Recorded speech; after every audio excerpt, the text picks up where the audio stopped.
He arrived as a guest, but couldn't recall his own name.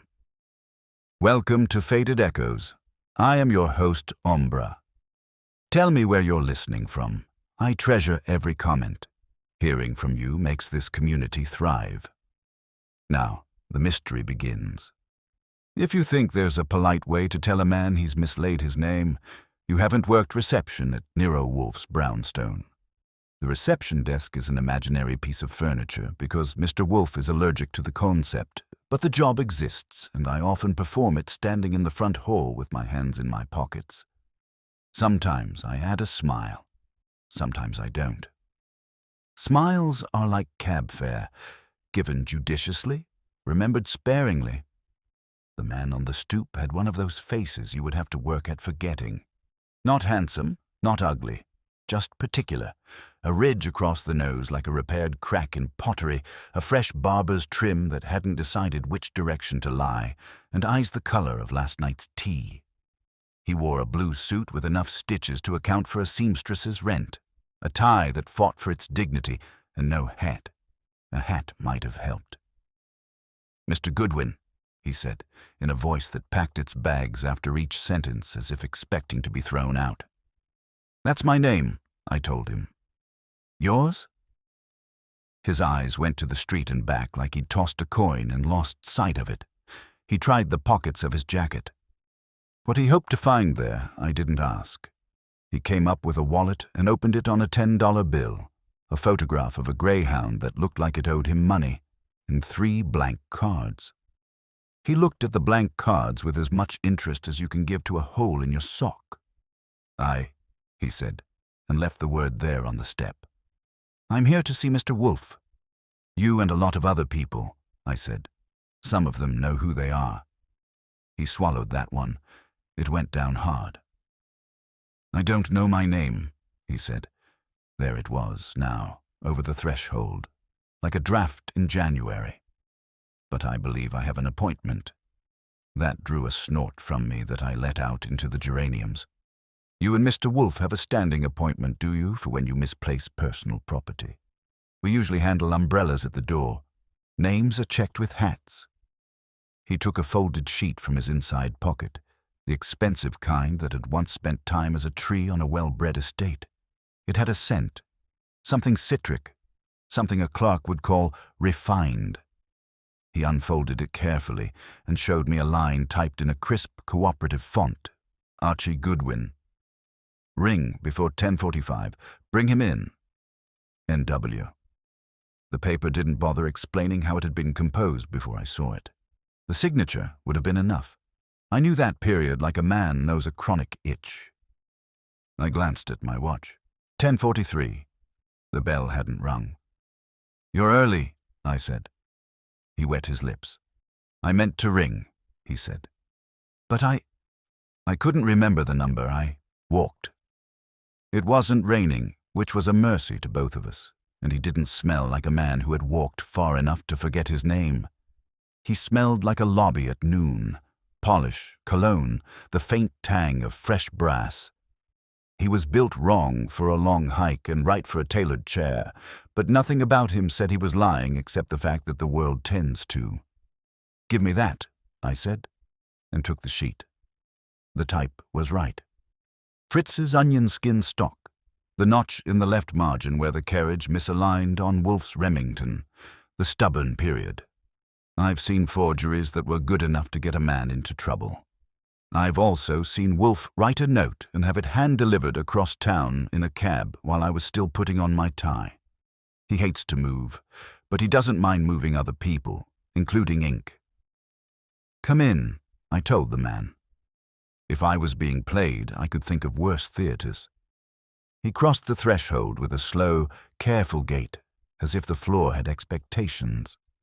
The hall caught him at its customary temperature, cool enough to keep cheese fresh and visitors honest. I put him in the front room and told him to sit on the settee and try not to misplace the upholstery. Then I went to the office, where Nero Wolfe was busy at his desk, giving the English language the sort of attention it had requested, but never expected. "Mr. Wolfe, at 10:43 a.m., was in his yellow silk house jacket, which could have been used as a nautical signal flag for ships in distress.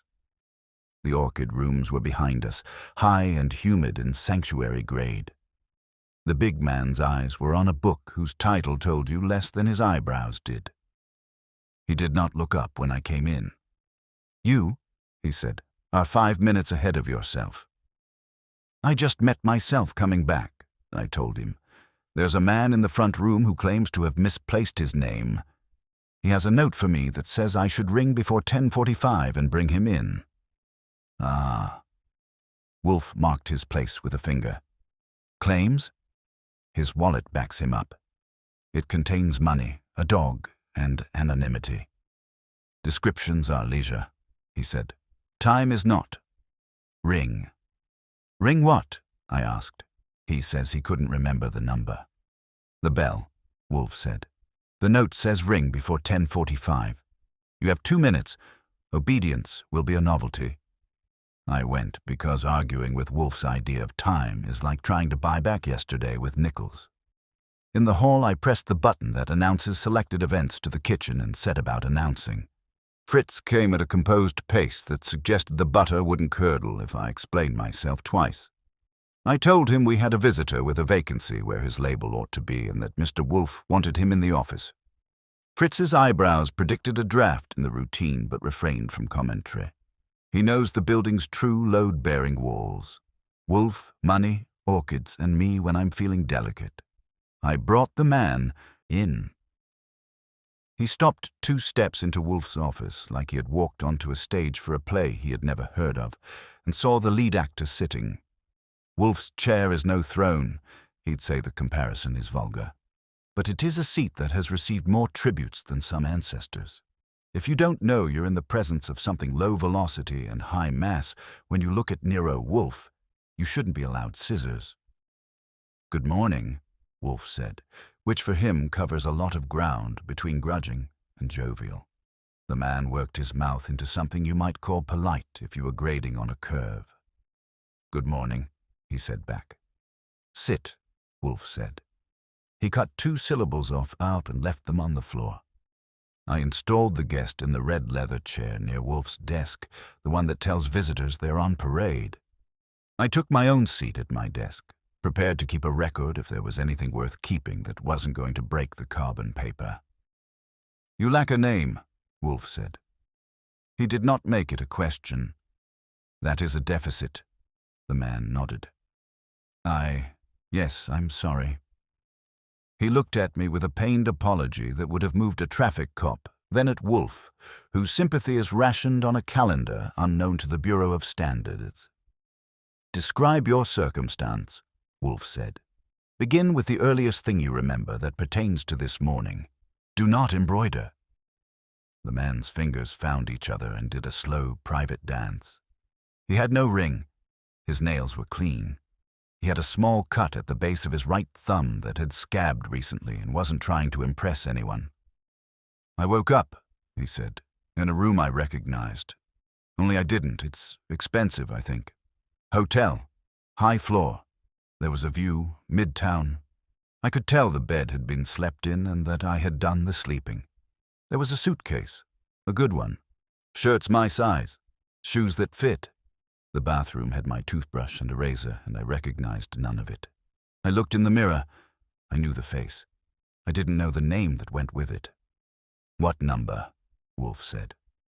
Oh." The man blinked. "The room number." 2108. "Hotel name?" Wolfe asked. The man's brow dug in like he was shoveling for it. "The Strathmore, on Park." I jotted that because Wolfe already had. He asked for the paper the man had shown me. I gave it over. Wolfe's eyes took it in as if he'd seen it before, which is the best trick he does after eating. "How did you come by this?" he asked. "It was on the desk in the room," the man said. "On top of a folded page from," he winced, "from the Gazette? Today's. There was a circle around a notice of an event at the Museum of Natural History. I don't know why. The note was on top of that, with my room key." "You came directly here," Wolfe said. "Yes, I stood in the lobby for a while. I felt that if I stayed, Someone would speak to me and I would have to be someone. That seemed dangerous. And I apologize. I had the sense I was supposed to be here. The man's voice wasn't polished. It had the edges of someone who had been handed a script and told to memorize it in the walk from the wings. He wasn't acting amnesia. He was trying to act normal with amnesia getting in the way. Wolfe closed his eyes and opened them again like curtains on the same view. "You have no pain?" he asked. "Headache, nausea, vertigo?" "No." "No gaps in language or usage? No unfamiliarity with simple concepts or tasks?" "I could tie my shoes," the man said with a ghost of pride. "I didn't have to admire the knot." "Do you have money?" Wolfe asked. The man produced the wallet. I'd already seen it, but Wolfe prefers first impressions to be his. The cash was the modest sort that fails to solve problems and creates uncomfortable expectations for waiters. The identification compartment was remarkable, as advertised, for a remarkable lack. There was a business card that had been starched into a race, a rectangle of expensive white with no name, no letters, nothing but a faint watermark I couldn't read at the angle. The photograph of the greyhound had a name on the back, Fletter, in a neat hand that didn't match the man's. The blank cards behaved. "Fletter," Wolfe murmured, tasting it like a grape. "Were there clothes in the wardrobe beyond what you wear?" "Yes. 4 shirts, 2 suits, a navy blazer. The labels were cut." "Shoes?" 2 pairs. My size. "And no papers, but this note." "Yes." Wolfe settled. "If you haven't watched him do that, you might think nothing happened. It's the difference between a door closed and a door locked. The office felt a degree more narrow. Fritz, punctual as the continent, brought the morning beer. Wolfe drank half a glass and considered whether civilization had been adequately thanked. "Mr. Goodwin," he said, and inclined his head toward me. "Telephone, the Strathmore on Park. Ask for room 21-8 and identify yourself only as appropriate. Learn what you can, then call Saul. He is not to move," he added, "merely to attend." When Wolfe says Saul Panzer is not to move, he means Saul can blink both eyes and cross a street, but should avoid inconvenient miracles. I picked up the phone and did the dialing. The Strathmore on Park got me a front desk voice that had been trained against the realities of human behavior. I asked for 2108. It rang. Then someone answered, and no one spoke. I could hear a breath like a floorboard, thinking it might settle. "This is Archie Goodwin," I said. "I'm calling from the brownstone of Nero Wolfe." The line clicked. Not a hang-up, a stretch. There was a whisper. If you've never heard a whisper that sounded like gloves, you've never been in a business that calls for them. "I'm sorry," a woman said finally, polite in the way a winter afternoon is polite. "You have the wrong number." I tried twice more with no answer, and then got the front desk again to ask if 2108 still belonged to our John Doe. It did, in their book, which might be illuminated but wasn't up to the minute. "Thank you," I said to the desk. I hung up and told Wolfe what the Strathmore had said and not said. Wolfe nodded. "Saul," he repeated, which I translated into a call. I got him, explained, and gave him instructions to acquire a lobby and lean on it mentally. He agreed without adding his own commentary. Saul doesn't need to lean on his voice. Wolfe turned back to the man. "You came because either you were told to or you told yourself," he said, "which matters less at present than the effect. You are here, and you have handed me a quandary that offends my appetite." He pressed a finger to the note. I do not like self-reference. Yet here it is. This ink and these fibers belong to me. I'm sorry," the man said again, unable to find a better instrument. "Don't be sorry," Wolfe said. "Pay." The man's eyebrows climbed toward his hairline as if seeking air. "Pay? Your deficit is not merely nominative," Wolfe said, settling back. "It is circumstantial and timely. You ask me to account for you, who you are, who expects you, who intends you harm, and why my name is connected. I will engage. Mr. Goodwin will perform certain tasks in the city and perhaps in that lamentable hotel. You will remain where I can see you for a time, because I want you under my eye while I consider whether your condition is a malady or a tactic. For all that, you will pay. The man reached for the wallet like someone else's hand had it. He pulled out the $10 bill, then another behind it, then hesitated. I don't know what I can afford, he said. Wolfe made a sound that usually means he's remembered another way the world has insisted on existing. Nor do I, he said. We will consider this in advance, he added, taking the 2 tens with the tip of a finger and passing them my way to receive. You will likely find, when your name is returned to you, that you are capable of more. Will my name return to me? The man asked, and there was no act in that. He was a man asking if dawn plans to show. Wolfe's eyelids descended and rose. Names return, he said. Whether they bring their manners is another question. He turned his chin toward me. That means a list is coming. Archie, the Strathmore in person. The room, if accessible. The front desk clerk who has learned the tone of denial. Speak with her and with the manager. Obtain the register entries for our client's check-in. Confirm method of payment. While out, bring home the Gazette today's, and note the items circled on the copy he found. Also inquire at the Museum of Natural History regarding any event of note today and the guest lists if such artifacts exist. Do not bully. Charm. Charm is cheaper, I said. And more expensive when it fails, Wolfe said. He gestured at our guest. You will remain here, sir. If the idea offends you, you may leave. But I warn you, if you go out, your anonymity may not be an accident. I will not be able to shield you from the consequences of either your malady or your design. Here, I'm inconvenienced, but not incapacitated. The man weighed the options with his lips pressed tight. I'll stay, he said. He stopped, and a flicker moved across his face like a lamp threatened to brighten and thought better of it. May I use... He glanced at me. I don't know if I smoke. You may discover without experimentation, Wolfe said. Mr. Goodwin. I slid open a drawer and took out a tin of pastillas and a pack of cigarettes. The cigarettes keep their job because sometimes a guest wants one. The pastilles keep theirs because Wolfe believes in their curative powers for breath and conscience. The man took neither. I'll try to remember without props, he said. He laughed softly, which was a bad sound to hear in that room. Laughter should have legs. That one fell over before it got going. Archie, Wolfe said. He didn't add anything. He didn't need to. I stood. I paused in the door and looked back. Wolfe had leaned an inch toward the note, as if gravitation had changed its allegiance. He was not pleased, and men have written books about what that looks like.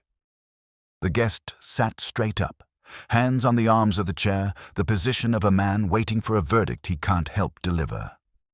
Before I go, I said, we ought to call you something. If I start yelling, hey, you in this house, Fritz will think I've taken up dog sledding. The man's eyes did a quick circuit of the carpet. I don't want to borrow a name, he said. What if it doesn't fit? It's a placeholder, I told him. Like napkins. We'll use it until the linen arrives. Wolfe didn't favor this colloquy with applause. He said, he will be our client until he is anything else. Then to the man, Sir, consider whether you prefer coffee or water. The former may jolt, the latter will not. On the theme of jolts, do not answer the telephone if it rings. The man nodded, then frowned. Should it ring? Everything rings, Wolfe said. Eventually. I went out into a city that hadn't mislaid its name yet, but was working on it. On the stoop I looked east, because Park Avenue is an expensive habit, and west, because it isn't.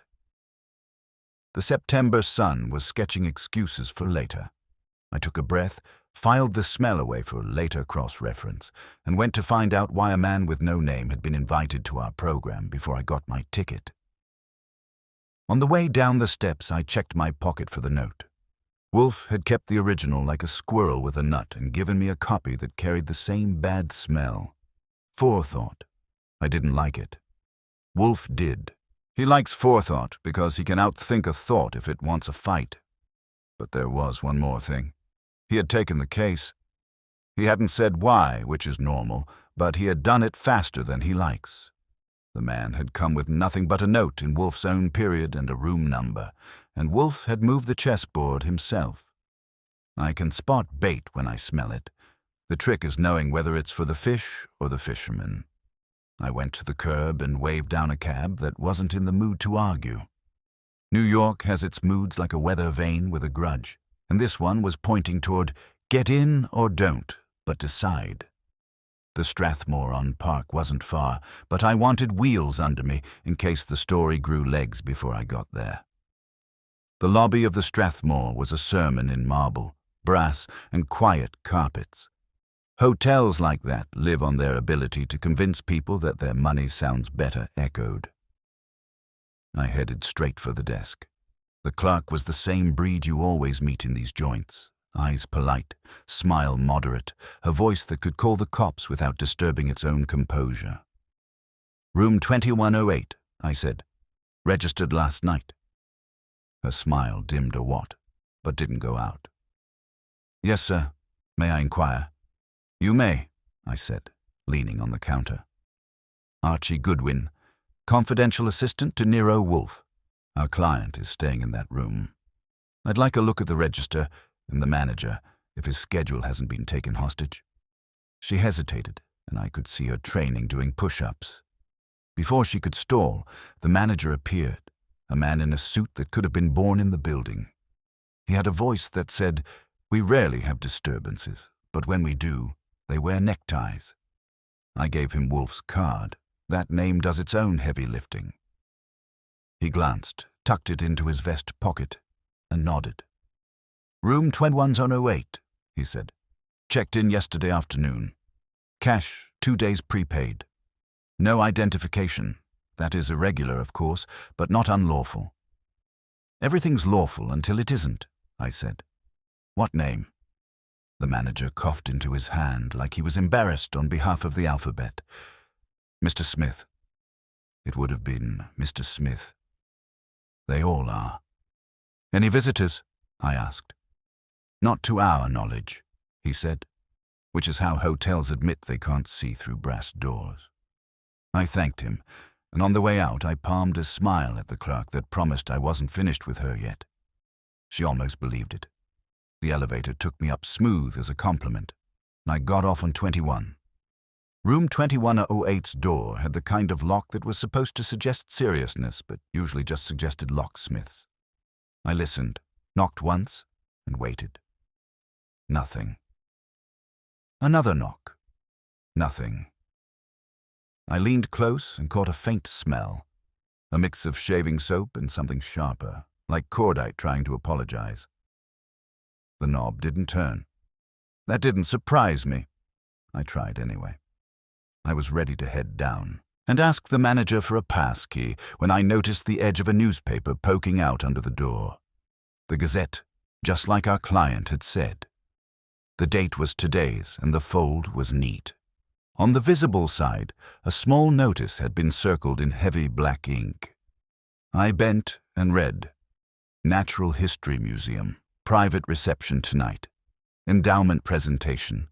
Admission by invitation only." I left the paper where it was. Too tidy. Whoever had slid it under knew exactly what they wanted someone to notice. Back downstairs, I called Wolfe from the payphone in the lobby. "Room's locked," I reported. No answer, but the Gazette's under the door with the event circled, exactly like our man said. He checked in yesterday as Mr. Smith. Paid cash for 2 nights, no ID. "Pui," Wolfe said. "They should have denied him, but they did not. Therefore, they were induced." "Did you speak with the manager?" "Yes, he confirmed it. 2 days prepaid." No visitors that they admit. Saul? I'll leave word with him to keep his eyes on the lobby. If anyone claims the room or checks on it, he'll catch it. Good. The newspaper under the door? Neat as a gift wrap. Too neat. Deliberate placement. You will bring the Gazette home and acquire a guest list for that reception at the museum. There will be a list, and it will have names. Our clients may or may not be among them. Do not neglect charm. I hung up, tore the notice clean from the Gazette with enough of the page to prove context, and pocketed it.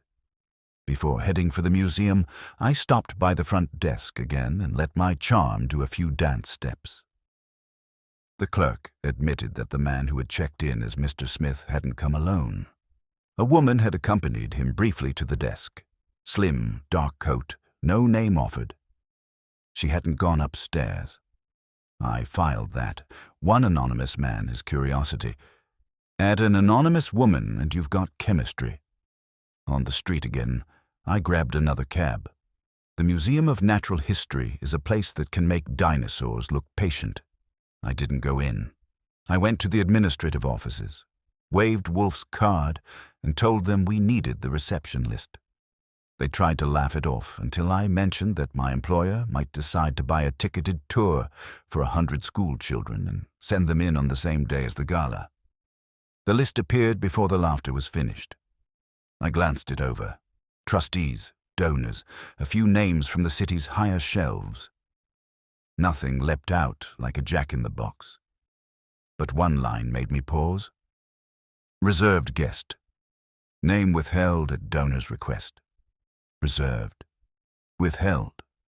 Donor's request. I could hear Wolfe's grunt in my ear already. By the time I got back to the brownstone, the sun had shifted enough to paint the stoop in warm rectangles. Inside, Wolfe was in his chair, eyes half closed, as if the air had been waiting for my report.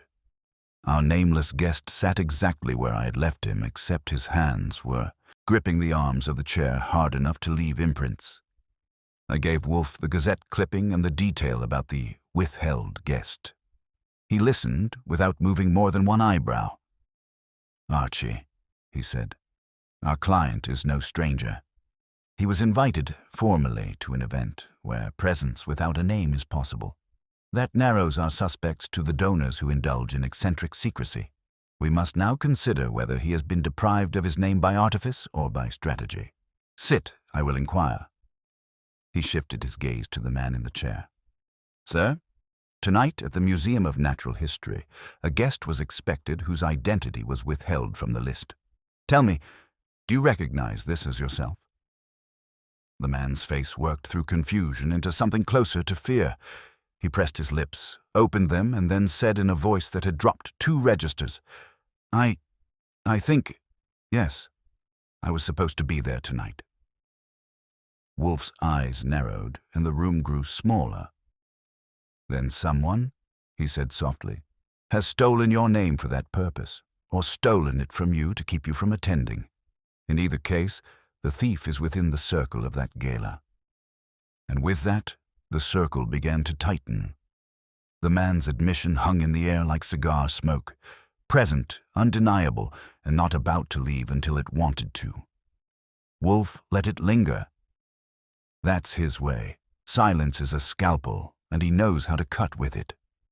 The guest's fingers drummed once on the chair's leather, then stopped when he noticed he was doing it. You think, Wolfe said at last, that you were expected at that reception.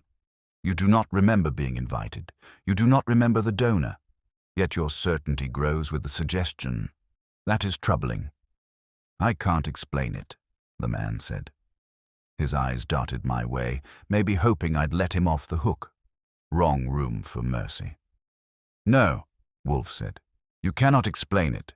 That is precisely why you are here. He took a pull from his beer glass. Archie, this is worse than muddle. This is orchestration. Either the man's name has been effaced, or, I cut in, he's putting on the longest con of the season. Wolfe gave me the look reserved for when I state the obvious as if I'd invented it. Precisely. We must allow for both, which is why he remains where I can watch him. And you, Archie, We'll continue the distasteful work of moving about." The guest shifted uneasily, but Wolfe didn't so much as twitch an eyelid his way. His eyes had gone distant, the way they do when his brain is setting up a chessboard I can't see yet. "Archie," he said, "the list you obtained, did you retain it?" I pulled it from my pocket and passed it across. He skimmed it, pausing at the blank designation. He didn't grunt this time. He exhaled through his nose like a man who's been proven right against his will. "Good. Tonight's event is the stage. The actors have already taken their positions. Someone has taken pains to either install this man into the cast or write him out. We must discover which." He set the sheet aside, then turned that heavy gaze on our guest. "Sir, you must tell me, before this morning, before the blank slate you awoke with, do you recall anything? A sound, a phrase, a face that insists on belonging to you?" The man's lips parted. His hand went halfway to his temple. "There's a voice," he said slowly. "Female. Low, deliberate. She was warning me, or telling me something important. But I can't hear the words." His eyes closed, then snapped open. "And there was a smell. Something sharp. Bitter. Like almonds?" Wolfe interrupted. The man nodded, startled. "Yes. How did you—" "Cyanide," Wolfe said flatly. "The aroma is unmistakable." The temperature in the room dropped a few degrees. I leaned forward, notebook ready, though this wasn't the kind of detail you want preserved in carbon. "You were poisoned," Wolfe continued, "but not fatally. A measured dose, enough to induce confusion, amnesia, perhaps vulnerability. Someone desired you incapacitated but alive." "Why?" The man's hands gripped tighter. His breathing quickened. "Then someone tried to kill me." "No," Wolfe corrected. "They tried to erase you. Murder would have been simpler. Your continued existence serves a purpose. What is it?" That question hung unanswered. The man had no reply beyond a swallow that looked painful. Wolfe turned to me. "Archie, contact Dr. Vollmer. Have him examine our client at once. If the symptoms are as I surmise, traces may yet remain." I stood, but Wolfe's hand flicked. "Wait. First, the museum," he said. "Confirm that our client's name is absent from the official invitation rolls. If it is, then someone has arranged for him to appear without a name at an event where names are currency. That is no accident. Then report to Vollmer. Fritz will attend to our guest in your absence." The man looked at me as if I was taking the last lifeboat. "You're leaving me here?" "Yes," Wolfe said, and there was no room left in that word for debate. "Here, you are watched. Out there, you are prey." I gave the man a nod meant to say he'd live longer inside the brownstone than out, and headed for the door. Wolfe's voice followed me. "Archie, do not neglect your eyes. Someone is already watching us. That too is inevitable." On the sidewalk, I looked both ways. He wasn't wrong. Across the street, parked too conveniently, was a dark sedan with the kind of windows that keep secrets. A man sat behind the wheel, pretending to read the sports page. His eyes lifted once, then back down.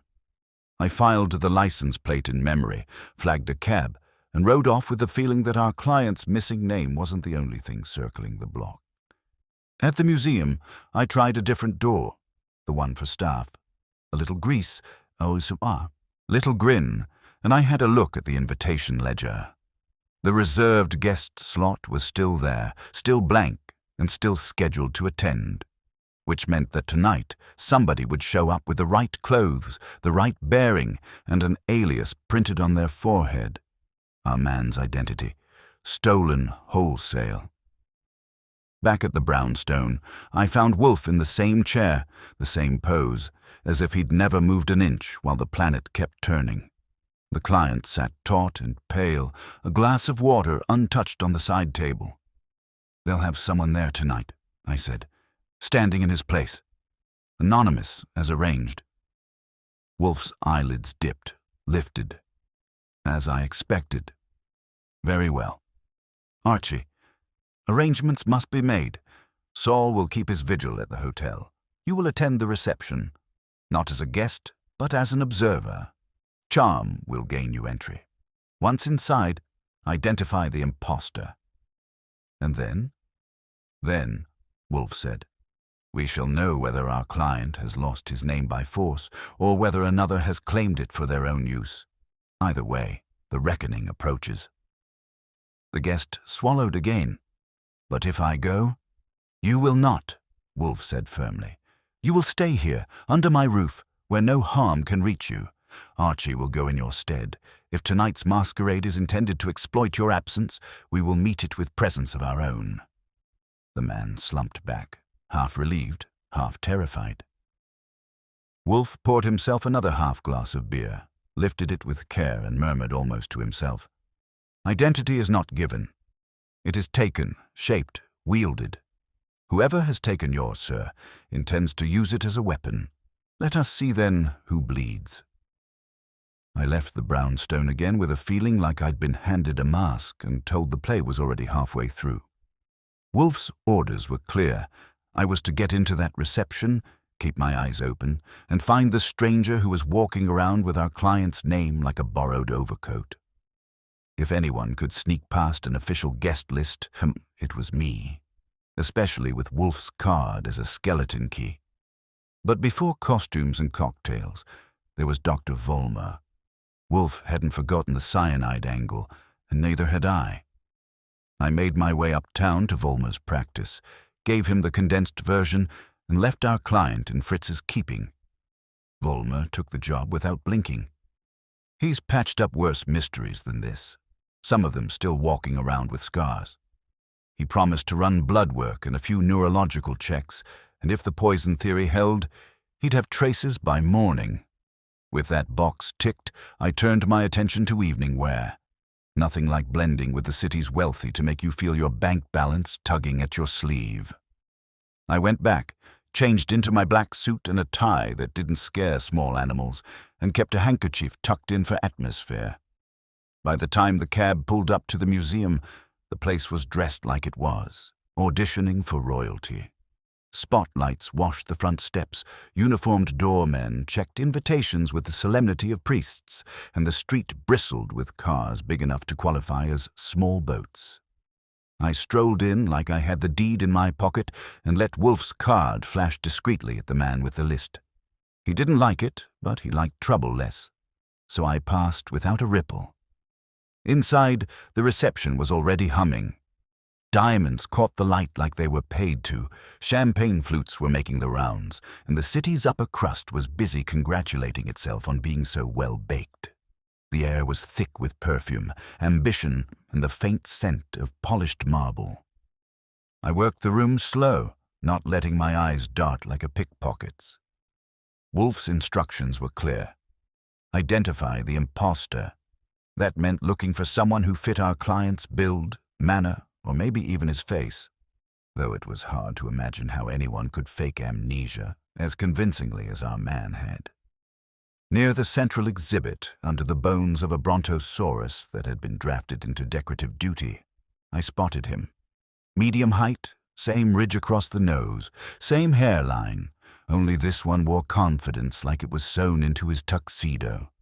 He was speaking to a cluster of donors, and they were nodding as if every word was gospel. Our client back at the brownstone had been tentative, broken. This one was smooth, practiced. It was like seeing the same man, only polished and rehearsed. I kept my distance, circling, catching snippets of conversation. His voice was steady, persuasive. He was discussing investments, a fund tied to museum endowments, the kind of talk that makes rich men richer and keeps the lights on in exhibits. His name was never spoken, but no one seemed to notice or care. Then came the first snag. A woman joined the group, a tall brunette in a silk dress that could have paid 3 months' rent on my place. The moment she stepped up, her hand brushed his sleeve like it had every right. He turned slightly toward her, and I caught the look they shared. Familiar, practiced, intimate. I filed her face carefully. dark eyes, a confidence that matched his, and the kind of smile that hinted she already knew the last line of the play. I ducked out to the coat check alcove and phoned Wolfe from the house line. "He's here," I said. Same face, same build. But he's not fumbling. He's working the room like he's been doing it for years. He's tied into a financial pitch. Museum endowment, maybe more. And he's got company. A brunette and elegant, knows her way around him like they've rehearsed. "Excellent," Wolfe's voice rumbled through the receiver. "Describe her." I did. He said. "The accomplice." I suspected as much. Our guest here recalls a female voice. She is no doubt the instrument of both his incapacitation and his substitution. Observe, do not approach. Learn what you can. We will not confront until the pieces are arranged. Remember, Archie, language, not violence, is the theater of truth. Understood. Anything else? Yes. Do not drink their champagne. I trust no one's hospitality when the guest list is written in disappearing ink. I hung up, smoothed my tie, and slid back into circulation. The man, our imposter, had moved toward a side hall where quieter conversations were happening. The brunette followed. I followed them both, close enough to catch what was said when they stopped beside a display of rare minerals. "I told you it would work," she murmured, low enough for most ears to miss. "No questions. They accept you." "They'd accept anyone in the right suit," he replied. "What matters is tomorrow, the signatures. After that, we can—" He stopped, glanced around, then smiled as another couple drifted near. I drifted too, out of range, but not before the word signatures had stamped itself in my head. Whatever this game was, it wasn't just about appearances. It was about leverage, documents, contracts, maybe millions. And the man in Wolfe's office, stripped of his name and memory, was the obstacle cleared from the path. I stayed another hour, long enough to confirm the imposter was playing his part flawlessly. Then I slipped out into the night, hailed another cab, and headed back to the brownstone. When I walked into Wolfe's office, the client was still in the red chair, pale and restless, like a man chained to himself. Wolfe listened as I laid out every detail. The double, the brunette, the financial talk, the signatures.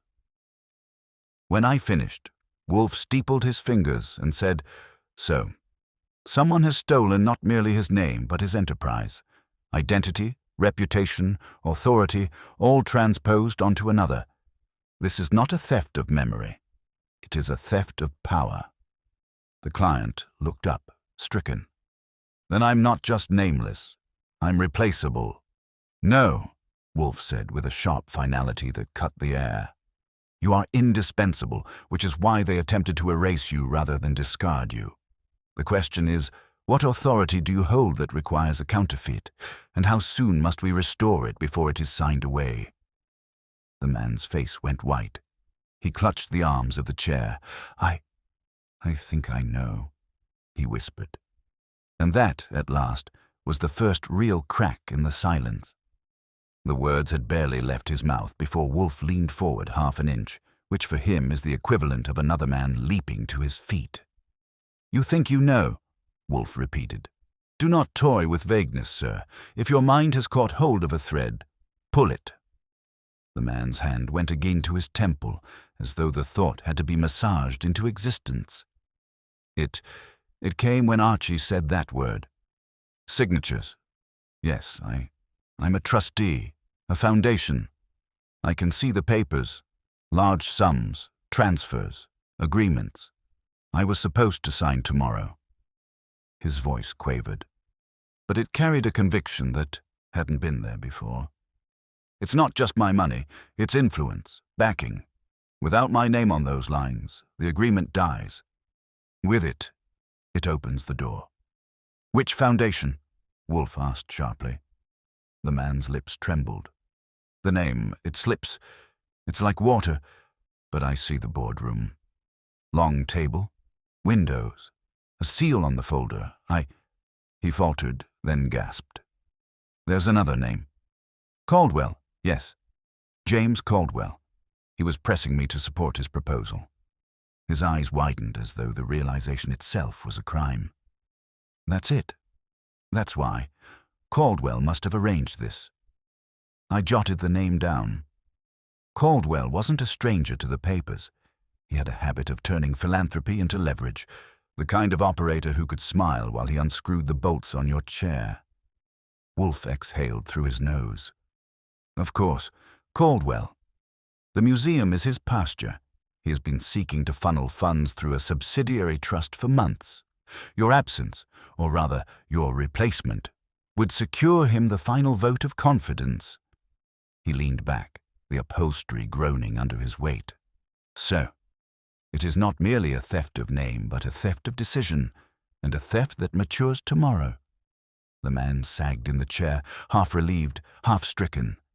"Then I was right to come here. Someone meant to use me." "No," Wolfe corrected. "Someone means to use you still. The attempt is not over. Tonight was rehearsal. Tomorrow is the performance." That drew silence from all of us. Even the clock on the mantel seemed to tick with more weight. I broke it. "So Caldwell finds himself a look-alike, props him up with a clever brunette, slips a little poison to the genuine article, and wheels him into the museum to play trustee for a night. Clean as long as nobody checks the original copy." "Not clean," Wolfe said, "merely daring and arrogant. Arrogance is the chink. Archie, you observed the impostor closely." Close enough to shake his hand if I'd wanted. Same build, same ridge across the nose, a twin in all but essence. "Essence? Pooh, aye. A counterfeit is never perfect. We shall expose him, but not with mirrors or melodrama, with precision." Wolfe lifted his glass, sipped, and set it down. "Tomorrow, the Foundation will meet. Caldwell will move his pawn. Our nameless client will appear in person, restored, guided, and defended. And before their board, he will confront his shadow. Then Caldwell will fall." The client swallowed hard. "Appear, but I can barely recall my own." "Your name," Wolfe interrupted, "is a temporary misplacement. Your authority, your presence, those remain. I will see to it. Until then, you will remain here. You will not step into the street, not open a window, not so much as lift a curtain. Archie, you will arrange with Saul to watch Caldwell tonight.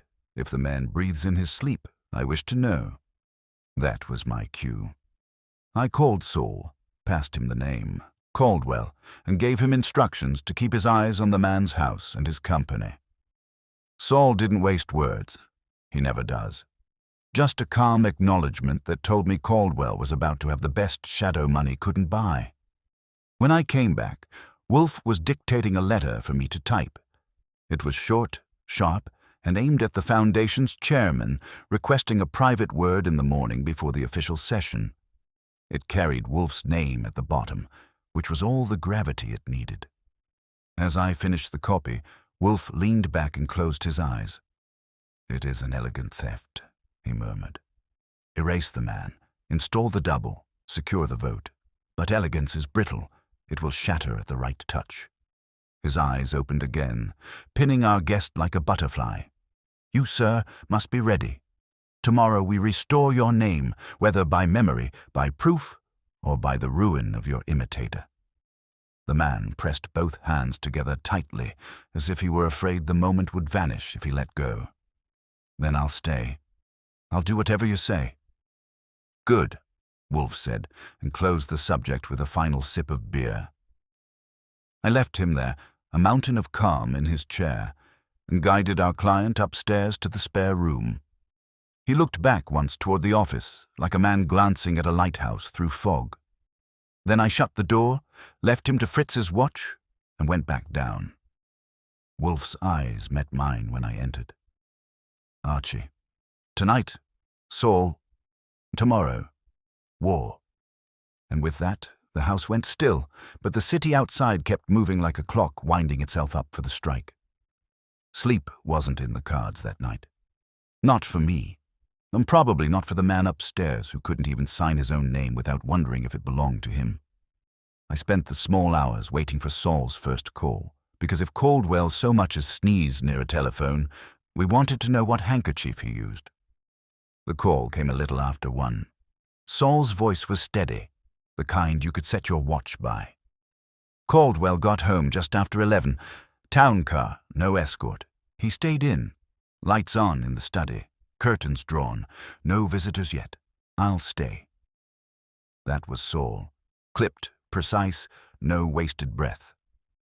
I thanked him and rang off, then sat in the dark office chair for a while, thinking about the imposter at the museum. Same nose ridge, same hair, even the same kind of half-casual stance. But there was polish to him, a gleam of practiced confidence that didn't sit right against the pale, bewildered figure in our spare room. That difference wasn't chance. Somebody had built this counterfeit carefully. Morning brought a tray from Fritz. Coffee for me, beer for Wolfe, and breakfast for a man who hadn't eaten since he lost his memory. Our client poked at it like he was testing for hidden meanings, but at least he ate. Vollmer called around 9 with his findings, traces consistent with cyanide exposure, but diluted, controlled, administered not to kill, but to impair. Wolfe received the news with a grunt that meant the puzzle piece had fit exactly where he expected. "Archie," he said, "bring the car at 10:30. We will not attend the foundation in person, but you will convey our client at the proper time. He will not enter the chamber until I instruct. First, the chairman." I had already delivered Wolfe's letter the evening before. By 10:45, we were pulling up outside a stone building that looked like it had been designed to remind pedestrians that money outweighs gravity. Inside, the chairman's secretary tried to fend us off until Wolfe's card made its usual impression. 10 minutes later, I was sitting with our client in a side anteroom while Wolfe held court with the chairman. I didn't hear the full conversation. Nobody but Wolfe and his victim ever does. But when he came out, the chairman followed, looking pale and thoughtful. Wolfe gave me a single nod. It was arranged. Our client would be allowed to appear before the board, if only to let Wolfe spring the trap. We waited until the board had assembled, then entered together. The room was long, panelled in oak, with a polished table that reflected every glass of water like a mirror. At the far side sat Caldwell, tall, silver-haired, wearing the kind of confidence that doubles as armor. Beside him, my twin from the museum. The impostor was here, at the table, seated as though his place had never been in question. And the brunette, she was there too, behind him, smooth as lacquer, watching every face with sharp, quiet eyes. The chairman cleared his throat. "Gentlemen, before we proceed, there is a matter raised by Mr. Wolfe. Mr. Wolfe, you may address the board." Wolfe didn't rise. Of course not. He remained seated in the heavy armchair provided for him, as immovable as a block of carved stone. His voice carried without effort. "You have before you a man who claims to be a trustee. He looks the part, he speaks the part, yet he is not. He is an impostor, installed by Mr. Caldwell for the purpose of securing a vote not his own. The genuine trustee is here, but has been incapacitated by a deliberate attempt at erasure.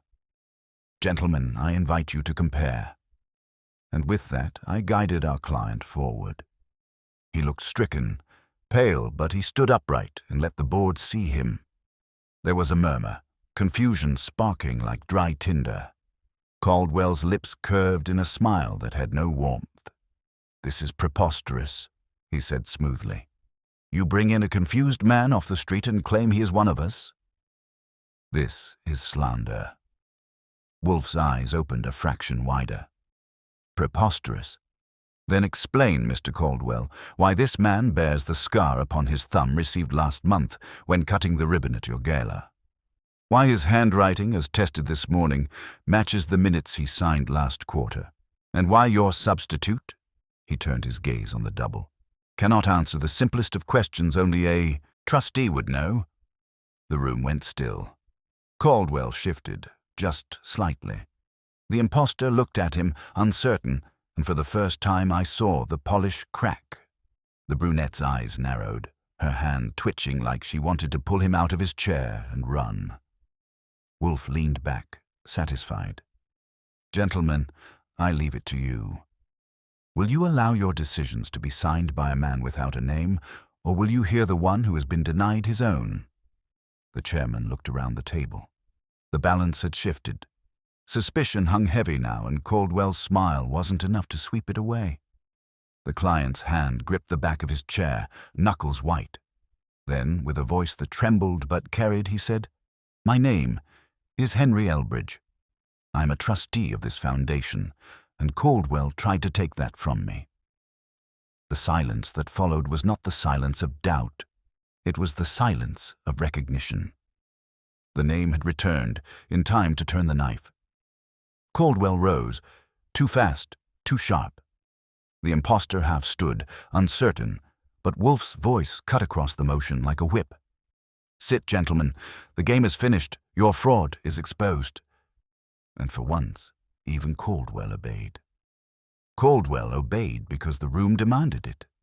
He still had that smooth smile, but it was tighter now, stretched over something that didn't want to show.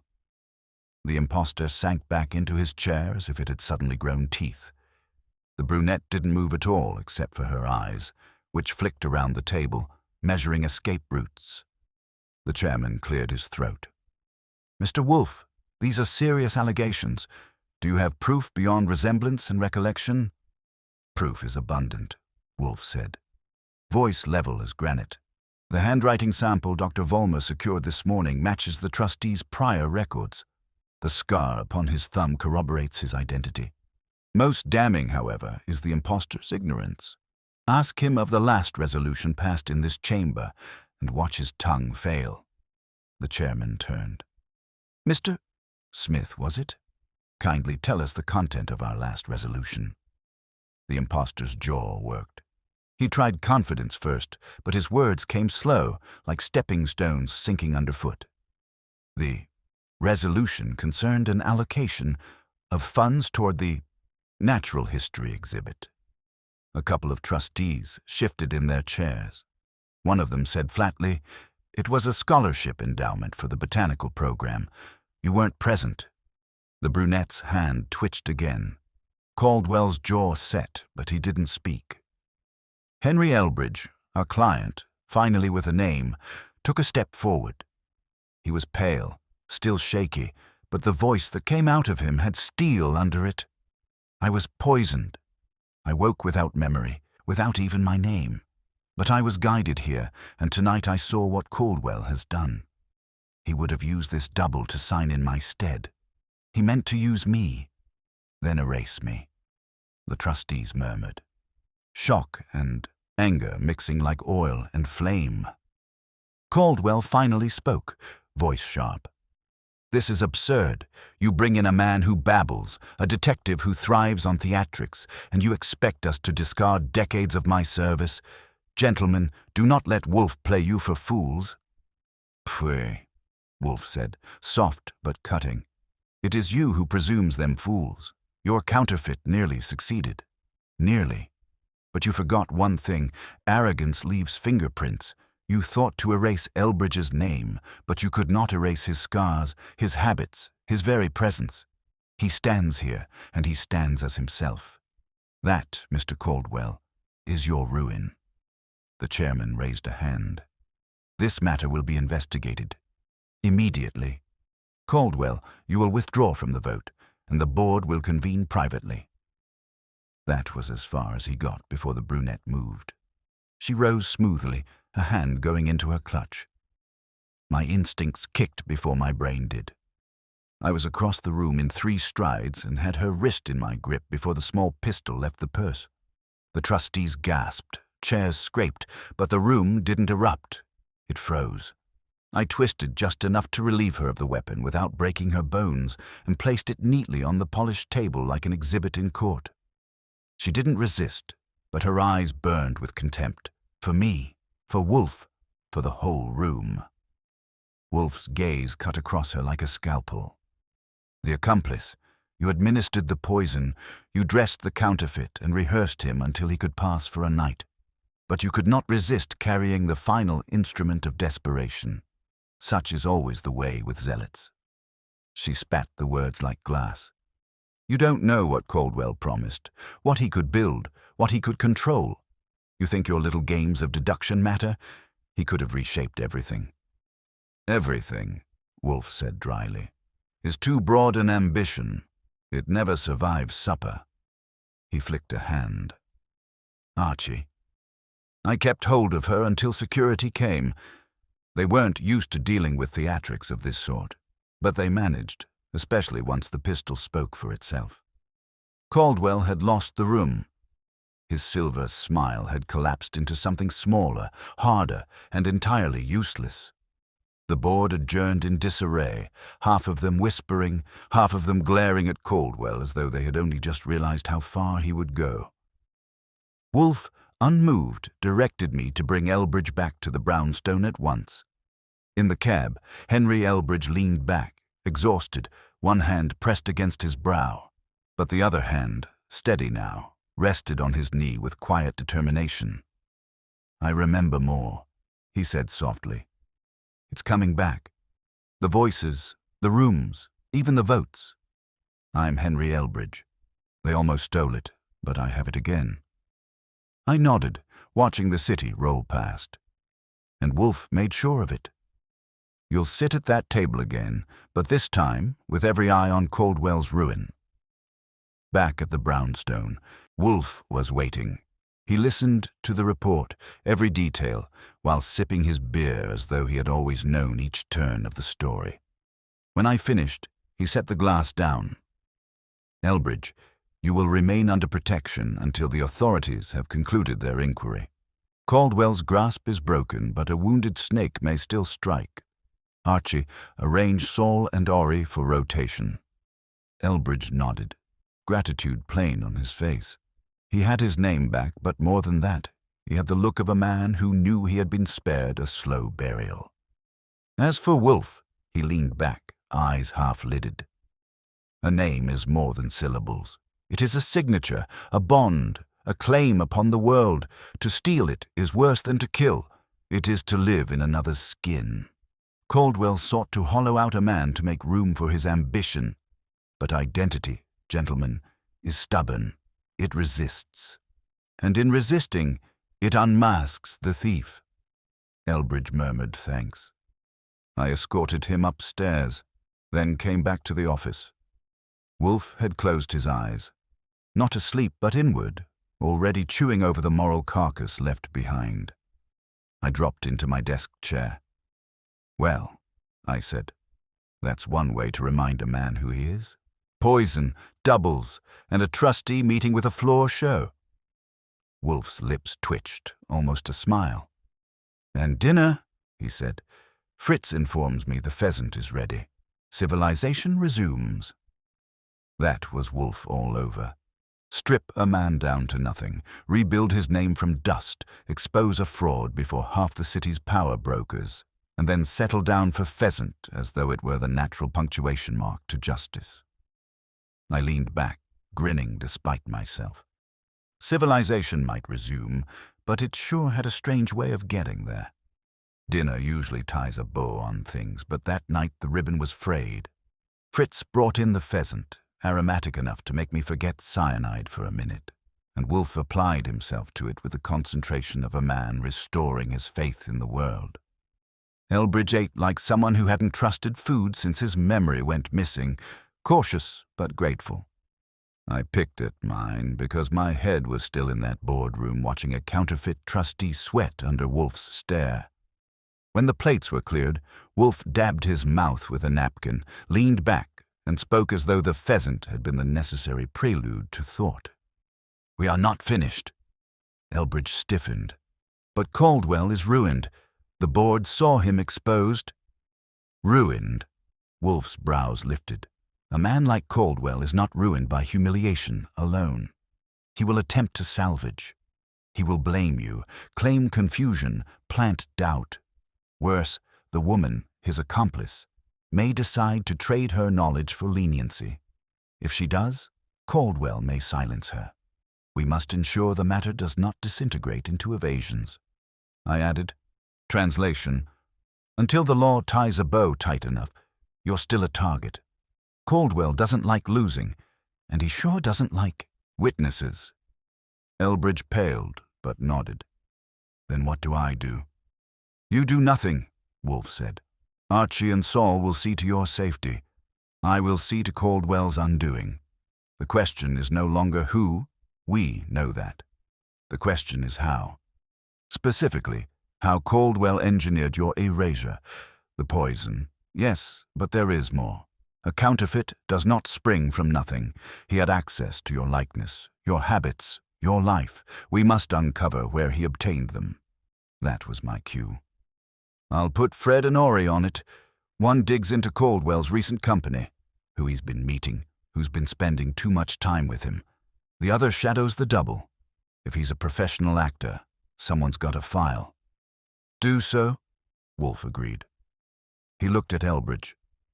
Sir, you may find this discomforting, but your misfortune is our trail.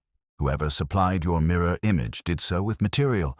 Letters, photographs, perhaps even recordings. We must locate them. That will bind Caldwell beyond his silver tongue. Elbridge swallowed and nodded again, his gratitude dimmed by the reminder that his life had been an open book to someone else. After dinner, I got Saul on the line, filled him in, then rang Fred and Ori. Fred grumbled about late hours. Ori cracked a joke about twins, but both agreed. By midnight, the machinery was running. Saul glued to Caldwell, Fred sniffing around the double, Ori tracing connections between Caldwell and the museum staff. The house grew quiet after that. Elbridge went up, still shaky but steadier than the night before. Wolfe settled with a book thick enough to serve as a doorstop, and I sat at my desk with the phone, waiting for reports. The first came at 2 a.m. Fred, his voice low and clipped. Our man, your imposter, met someone behind a cafe on Lexington. Brief exchange, envelope passed. I couldn't get close enough to see contents, but the handoff was clean. Then he went straight back to his hotel. What hotel? I asked. The Strathmore. Same room. That was neat enough to make me frown. I told him to hold position. The second call came just after 3. Ori, sounding smug. Caldwell's been spending late nights with a photographer. Private studio, lots of high-end equipment. My guess, the guy's been staging likenesses. There are records of Caldwell footing his bills. That made the pieces start to slot. Caldwell had commissioned a study of Elbridge, enough to give the imposter every detail he needed.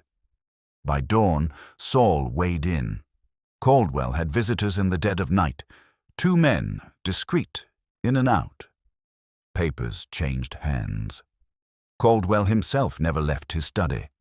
The snake was still coiling, even with his fangs exposed. When Wolfe heard it all over breakfast, he let out a grunt that carried finality. So, the accomplice photographs, the poison, the counterfeit. Caldwell wove a net and placed Elbridge inside. But arrogance again undid him. He believed that replacing a man's name was enough. It was not. He forgot that character. Even fractured resists replacement. Meaning? I asked. Meaning, Wolfe said. We have him. Tonight we will call them all. Caldwell, the double, the woman, into this room. I will present their scheme piece by piece until the last pretense collapses. Then the authorities may sweep them away. Elbridge stared, wide-eyed. All of them? Here? Yes, Wolfe said simply. Here. My office is the crucible. It will reduce their alloy to base metal. I leaned back, letting that sink in. Another parade of suspects in Wolfe's office, another showdown where truth would be peeled like an onion until everyone was crying. But this time it was more than identity theft, more than signatures. It was a man's existence stolen and worn like a suit. And Wolfe, immovable in his chair, meant to strip it off in front of its makers. I made the calls one by one. and as the day stretched toward evening, I could feel the air in the brownstone growing tighter, as if it already knew what was coming. By the time the sun dipped behind the rooftops, the brownstone felt less like a home and more like a stage with curtains drawn tight. Fritz moved quietly through the rooms, setting things in place, but the air itself had a weight to it, like the walls were waiting. Wolfe hadn't shifted from his chair except to deal with the necessities of civilization, beer, orchids, and silence. Elbridge sat tense in the red leather chair, the one that always reminded visitors they were on parade. His face had regained color, and the name Henry Elbridge fit him now, but the fear wasn't gone. A man who's seen his life worn by another doesn't recover in a day. At 7:30 the bell rang, the first of the guests summoned. I opened the door to the brunette, her elegance dimmed but not extinguished. She entered with a cool defiance, eyes darting once toward Elbridge before fixing straight ahead. I guided her into the office, set her in the yellow chair by the globe, and took her purse before she could get clever. Wolfe gave me a small nod of approval but didn't address her yet. At 8 sharp, the impostor arrived. Without the tuxedo and champagne glow, he looked smaller, more uncertain. His confidence had cracks now, but he carried himself like a man still hoping for a miracle. I put him in the red chair opposite Elbridge, which made for a fine contrast, the original and the counterfeit side by side, close enough to remind everyone how fine the line had been. He avoided Elbridge's eyes. Finally, at 8:30, Caldwell. He came in like a man who refused to recognize gravity. Silver hair perfect, voice smooth as lacquer, stride steady. But the faint lines at the corner of his mouth told me Saul's vigil and Wolfe's move at the foundation had done their work. Caldwell was used to winning with ease. Tonight he had to earn it, and the room was not on his side. "Mr. Wolfe," he said, bowing slightly, like two monarchs acknowledging each other. "This summons of yours is irregular." "Pui," Wolfe replied. "Sit." Caldwell sat, the only available spot being the chair directly across from Wolfe's desk. He accepted it like a man taking a throne, though it was nothing of the kind. I closed the door, took my seat at my desk, and waited with my notebook. The cast was set. Wolfe looked at them one by one, deliberate as a judge who intends no appeal. "You are here," he began, "because arrogance requires an audience. Mr. Caldwell, you sought to erase Henry Elbridge and replace him with a fabrication. You enlisted this woman, your accomplice, to administer poison sufficient to cripple memory, and this counterfeit, your puppet, to wear his face. And why? To secure a vote, a signature, a morsel of influence. That morsel would have fed your ambition until it devoured the board entire. You did not anticipate resistance. You did not anticipate Mr. Elbridge retaining enough of himself to find me. And now you will explain yourselves." Caldwell gave a short laugh. "You spin an entertaining fiction. But even if it were true, what evidence have you? Words, suppositions, the frightened babble of a man barely recovered?" The brunette shifted, lips pressed thin but said nothing. The impostor swallowed hard. Wolfe's gaze narrowed. "Evidence is abundant," he said. "Your impostor failed the simplest of questions in front of the board. Your accomplice carried a firearm into the chamber, intending to force resolution if subtlety failed. Dr. Vollmer has confirmed cyanide traces in Mr. Elbridge's blood, and, most damning, your photographer, whose bills you so generously covered, has provided copies of the staged likenesses used to train your counterfeit." That landed like a stone dropped in still water. The impostor flinched, the woman's eyes flashed, and Caldwell's hand curled on the armrest before he smoothed it out. "You lie," he said, but the calm was frayed. "No," Wolfe said. "I deduce, and I do not err. You may persist in denial, but it will not survive the inspection of the police. What I require, before I deliver you into their custody, is acknowledgement from one of you that this scheme was yours and yours entire. You will not leave this office until it is spoken." The silence stretched. Elbridge's breathing was shallow, watching the three who had nearly stolen his life. The impostor shifted, eyes darting between Caldwell and Wolfe, as if waiting for permission to break. The brunette's shoulders stiffened, pride keeping her still. Caldwell alone tried to maintain the mask, but it was slipping. I could feel the moment tightening, the whole room drawn like a bowstring. Wolfe's voice came again, low but final. "Speak, one of you, or I will speak for you, and the authorities will know whose silence condemned them." The impostor's lips parted, and the first crack in the conspiracy's shell began to show. The impostor's lips trembled, and the words came out brittle, like glass under strain. It was Caldwell. He arranged it. I was paid to study Elbridge's mannerisms, his walk, his voice. The woman coached me. I never knew the full plan, only that I was to appear as him for the vote. That's all.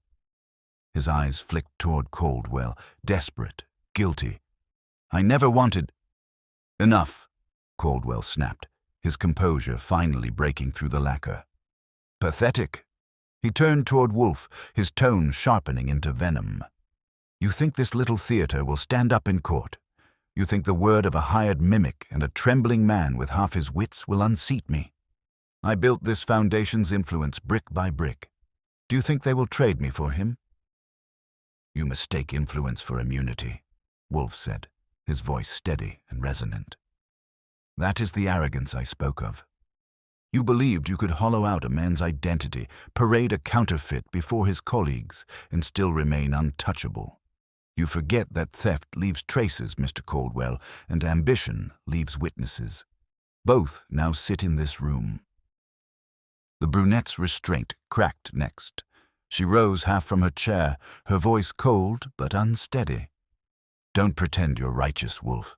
Men like Elbridge sit on fortunes while the rest of us scrape. Caldwell promised something bigger. He promised we'd be the ones deciding what names meant, who mattered and who didn't. Why should Elbridge's name matter more than ours?" Wolfe's eyes opened fully, a rare event that carried the weight of judgment. "Because names are not property to be reassigned at whim. They are tethered to the lives that bear them. You sought to sever that tether for profit and vanity. That is why you have failed, and why you will answer for it." Elbridge stood suddenly, as if strength had rushed back into him all at once. His voice was firm now, clear, carrying the weight of recognition. "I am Henry Elbridge. You poisoned me. You stole my place. You tried to bury me under my own skin. But I am here.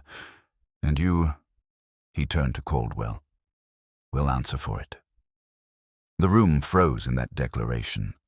Caldwell's mask finally slipped away, leaving only a man who realized he was cornered. He leaned back, but there was no grace in it, no control. The silence pressed heavy until Wolfe spoke again. "Archie, call Inspector Kramer. Inform him that Caldwell, his accomplice, and this counterfeit are here, and that they have confessed to conspiracy, attempted fraud, and the administration of poison. He will have the pleasure of taking them from my office. Until then," his voice sharpened, precise as a knife, "no one moves." I didn't bother writing it in my notebook. Some moments don't need ink. They etch themselves. I crossed to the phone, dialed, and gave Kramer the short version in my best official tone. He swore, promised he was on, his way, and hung up.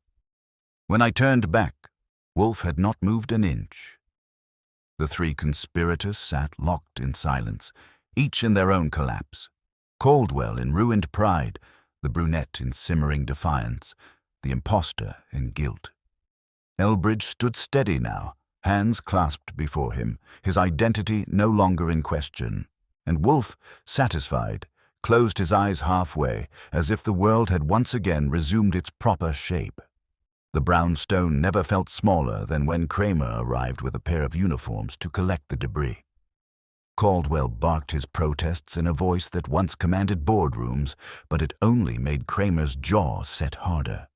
The brunette kept her poise, though I caught her fingers trembling when the cuffs snapped. The impostor, poor devil, didn't resist at all. He shuffled out like a man relieved to be done pretending.